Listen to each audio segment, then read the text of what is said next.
Abu Ubaidah Amir ibn Al-Jarrah. He was a man who had accepted Islam at the age of approximately 28. And he was a man who was very good looking. One of the three who was extremely good looking from amongst the companions of Muhammad sallallahu alayhi wasallam, whereby they actually say it was so pleasant to look at him and to talk to him because not only was he good looking, but he had good character and conduct as well from the very beginning. May Allah subhanahu wa ta'ala make us from amongst those who develop our character and conduct. Sometimes when we speak to a person, we feel that this person is really worth speaking to. And this is what is meant here when we talk of Abu Ubaidah Amir ibn Al-Jarrah. If you look at his name, he was known as Abu Ubaidah, but his first name was actually Amir. And his father's name was Abdullah. So although he was commonly known as Abu Ubaidah Amir ibn Al-Jarrah, he was actually Amir ibn Abdullah ibn Al-Jarrah. That was his name. And he was known as Aminu hadhihi al-ummah, the trustworthy from amongst my ummah. The Prophet sallallahu alaihi wasallam had called him Aminu hadhihi al-ummah, the trustworthy of this ummah. This does not mean that the others were not trustworthy, but what it does mean is it was one of the credentials that he had, one of the points of virtue of Abu Ubaidah was that he was granted a title by Muhammad sallallahu alayhi wasallam that none of the others were granted.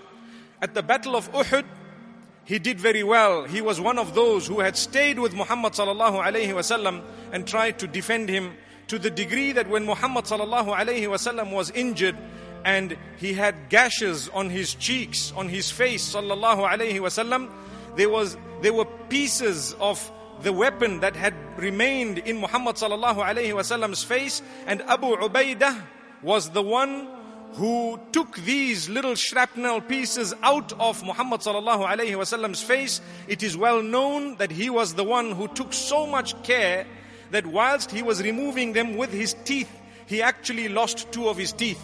This is how severe it was, and this is how careful this man was when dealing with Muhammad sallallahu alayhi wasallam. In the Battle of Badr, just prior to Uhud, what had happened was something that is not very easy to mention. Abu Ubaidah, as he was in the battle, there was a man who really tried to fight him and tackle him. And this man happened to be his father. His own father tried to kill him in the Battle of Badr. So Abu Ubaidah tried to avoid him, but the father kept on coming for him. So in defense, he overcame his own father, and he did not mean to actually execute his own dad, but in defense, the father lost his life. May Allah subhanahu wa ta'ala grant us goodness. One of the stories that is very, very high in terms of the status of this man, Abu Ubaidah Amir ibn Al-Jarrah, was that in Madinah Munawwara, one of the groups of the Christians had come through to Muhammad sallallahu alayhi wasallam from Najran.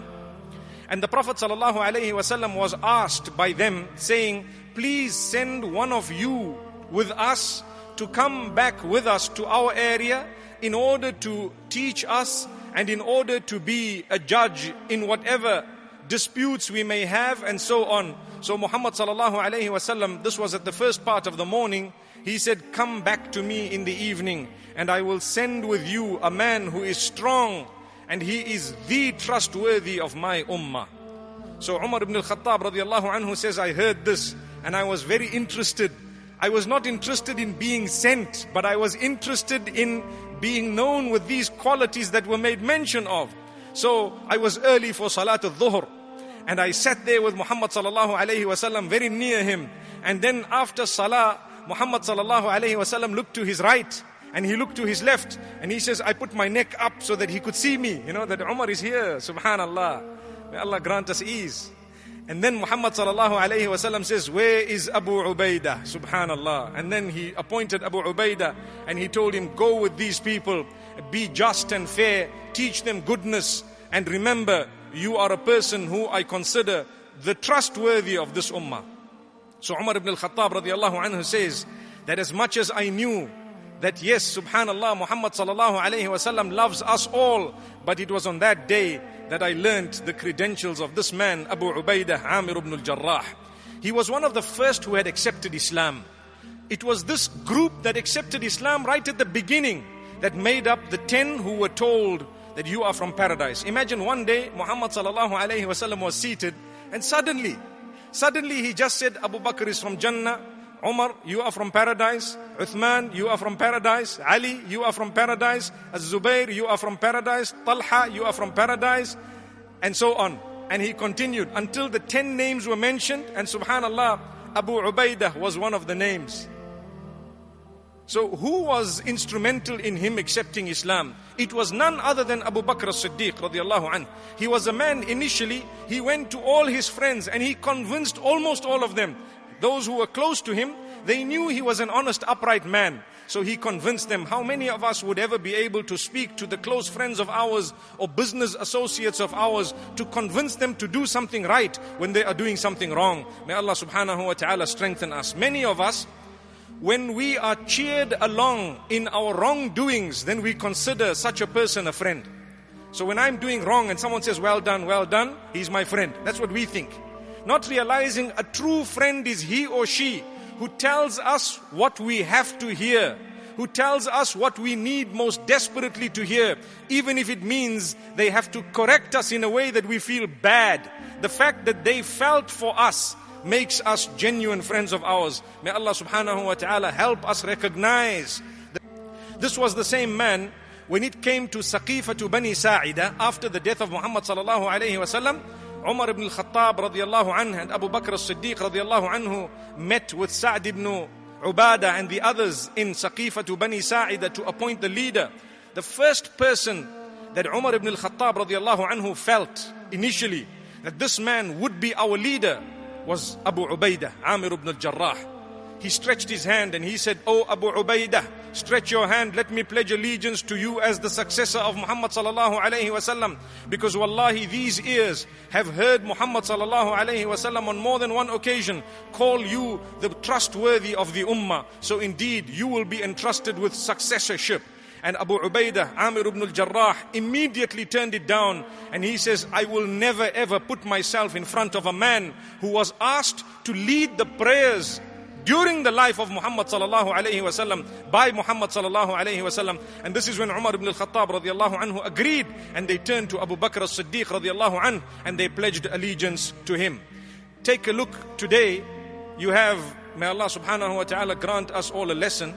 This man was being offered a post that was not only of spiritual value but even of political value, and he turned it down.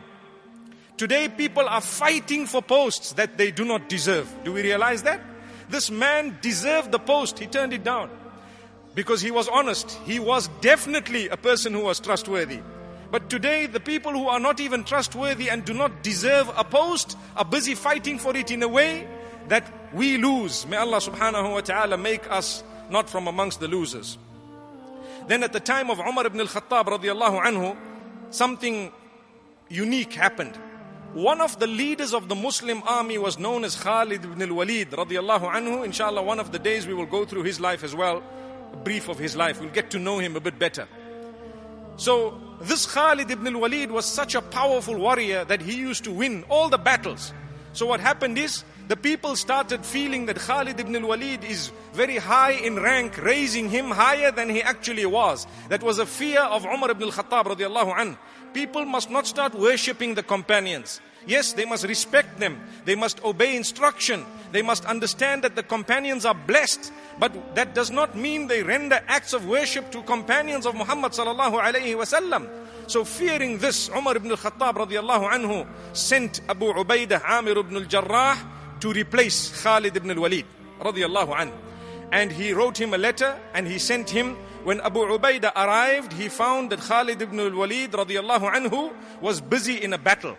So he decided to wait until the battle was over. It was easy for him to go and say, "Look, take this letter. Now you are out and I am in." Imagine. But Abu Ubaidah Amir ibn Al-Jarrah decided, no, that's not how it works.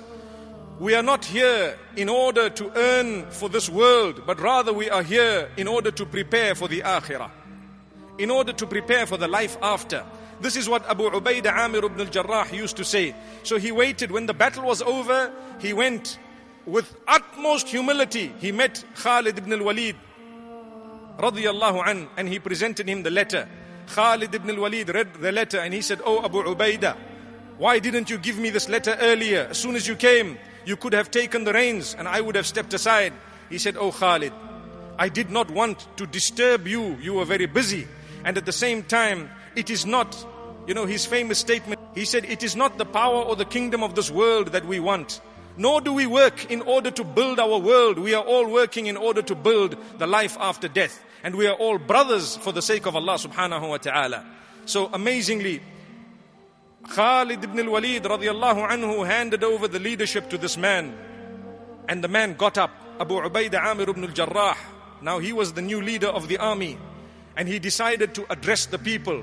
What did he say? He said, "Oh my people, this Khalid ibn al-Walid is such a high-ranking companion.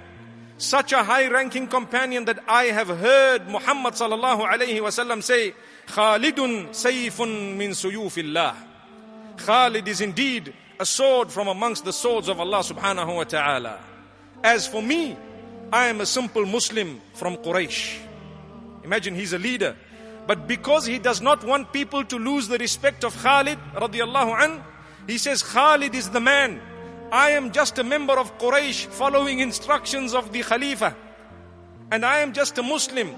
And he says, "Wallahi, no matter what color you are, if you are better than me in piety, it is my wish to be in your skin." Which means I am trying my entire life and I will continue trying to be a pious person who is conscious of Allah subhanahu wa ta'ala. And this is what will make us better. So in Ash-Sham, in the region where he was, up in the northern part of the Arabian Peninsula, Abu Ubaidah became known as the leader there. He was the head of the Muslim army and he spent a lot of time. One day Umar ibn Al-Khattab radiyallahu anhu visited Ash-Sham. And he decided to go to Abu Ubaidah. He asked his people, "Where is Abu Ubaidah?" They showed him to a little house. He knocked on the door. He entered the house of Abu Ubaidah. Or another narration says Abu Ubaidah Amir ibn Al-Jarrah met him in the masjid and took him home when he asked, "Let me come to your house."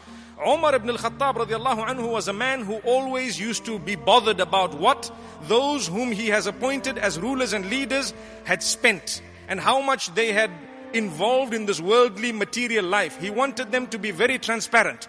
So what Umar ibn Al-Khattab radiallahu anhu did, he entered the home of Abu Ubaidah and he noticed no furniture, nothing at all. A simple room, nothing to even light a stove, to light, a stove in order to cook. There were a few provisions on one side and on the other side he had his bedding and that's it. And he had his armor and so on in the room as well. So Umar ibn Al-Khattab radiallahu anhu asks him, "Oh Abu Ubaidah, why didn't you build yourself a house like everyone else has?" He says, "Oh Umar, we are here in this world in order to prepare for the life after. It is not this world that I want. It is the pleasure of Allah that we are in search of." This was the man. So he gave up his business and he gave up whatever else there was. Anything over and above what he needed, he did not have. This was the warrior, Abu Ubaidah Amir ibn Al-Jarrah.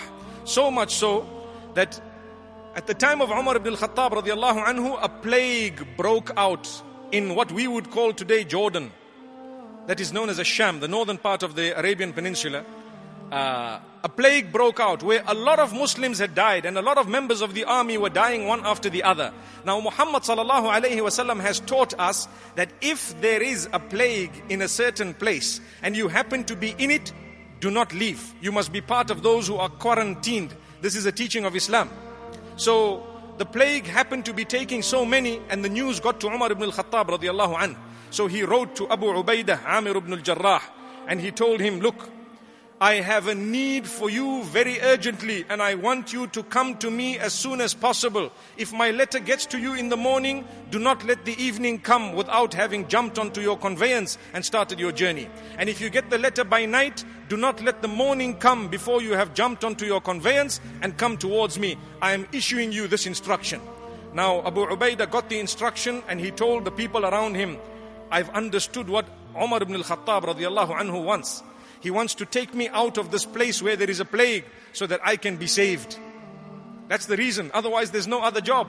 But Muhammad sallallahu alayhi wasallam has instructed us not to leave a place where there is a plague. So I have to write back to Umar to say that as much as you are the Amir, as much as I have to obey you when you are saying come back, but I've understood what you want, and I want to tell you that the statement of Muhammad sallallahu alayhi wasallam comes above yours. Subhanallah. So he stayed in that area. He was caught in the plague and he passed away, rahmatullahi alayhi. May Allah subhanahu wa ta'ala have mercy on him. So Umar ibn al-Khattab radiallahu anhu, when he got the letter, he began to cry. So the people around him asked him, are you crying because Abu Ubaidah has passed away? He said, Abu Ubaidah has not yet passed away, but I know from his letter that very soon perhaps he too will pass away in the same plague. And then the news came confirming what Umar ibn al-Khattab radiallahu anhu was worried about. And Umar ibn al-Khattab radiallahu anhu cried so much. He cried so much. And later on, they heard of what happened on the deathbed of this man, Abu Ubaidah Amir ibn Al-Jarrah. A lesson for us all. Something that really confirms his status. He says, when Abu Ubaidah Amir ibn Al-Jarrah was on his deathbed, he called the army and the people who were with, and he told them, I am going to give you some pieces of farewell advice. Listen to them carefully and stick to them, and you will always be in goodness if you understand and listen to this advice. Number one, your salah, your prayer. Number two, your zakah. Be charitable. So establish your prayer and be charitable. Fast correctly in the month of Ramadan and even your extra fasts. And remember, when you are giving charity, give over and above that which is compulsory. Then he said, make sure that if Hajj is compulsory upon you, you fulfill it.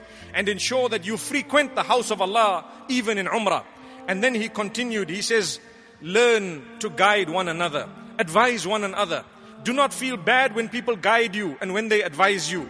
And then he continues to say, and this is a powerful part of his statement, be genuine to your leaders and do not cheat your leaders. Those whom Allah has placed in authority over you, be genuine to them. Do not cheat them. May Allah subhanahu wa ta'ala help us. From this, the term he used was an-nush and nasiha, which would mean if your leaders are going wrong, correct them in a good way. But you don't have to cheat them and you don't have to be unruly. Then he said, Wallahi, if you have been given 1,000 years to live, there will come a day when you still will have to die. This is what he says. So think about it. He says, the most intelligent from amongst you are those who are most conscious of Allah subhanahu wa ta'ala. The most intelligent from amongst you are those who are conscious of the day that they will meet with Allah subhanahu wa ta'ala. I think this advice is for us all. It is valid to this day, where he says, brothers and sisters, no matter how long your life is going to be, there will come a day when you have to die. Whether it is at the age of 50, 60, 70, 80. And if you really have outlived people, you might live to 90. Most of the companions passed away in their 60s, 70s and 80s. In fact, very few of them reached their 80s. May Allah subhanahu wa ta'ala bless us. Yes, yet they were the best of the lot. So this was Abu Ubaidah Amir ibn Al-Jarrah radiallahu anhu. Mu'adh ibn Jabal radiallahu anhu turned to him, and he was the one who had led Salatul Janazah on this man, and he told the people, we have lost such a great man, make dua for him, ask Allah to have mercy on him. One hadith that comes to my mind regarding Abu Ubaidah, he asked Muhammad sallallahu alayhi wasallam, O Muhammad sallallahu alayhi wasallam, messenger of Allah, can there be anyone better than us? We have believed in you and we have struggled. We have struggled in your cause, in the cause of Allah and in the path, as you can see. We believed in you and we have struggled. Muhammad sallallahu alayhi wasallam says, yes, there are people who will come after you who will be better than you, because they will believe in me without ever having seen me, and they too will struggle. May Allah subhanahu wa ta'ala make us from amongst those. Those who believe in Muhammad sallallahu alayhi wasallam without even having seen him. May Allah subhanahu wa ta'ala grant us from amongst the goodness that is mentioned in this beautiful hadith. That was Abu Ubaidah Amir ibn Al-Jarrah, one of the 10.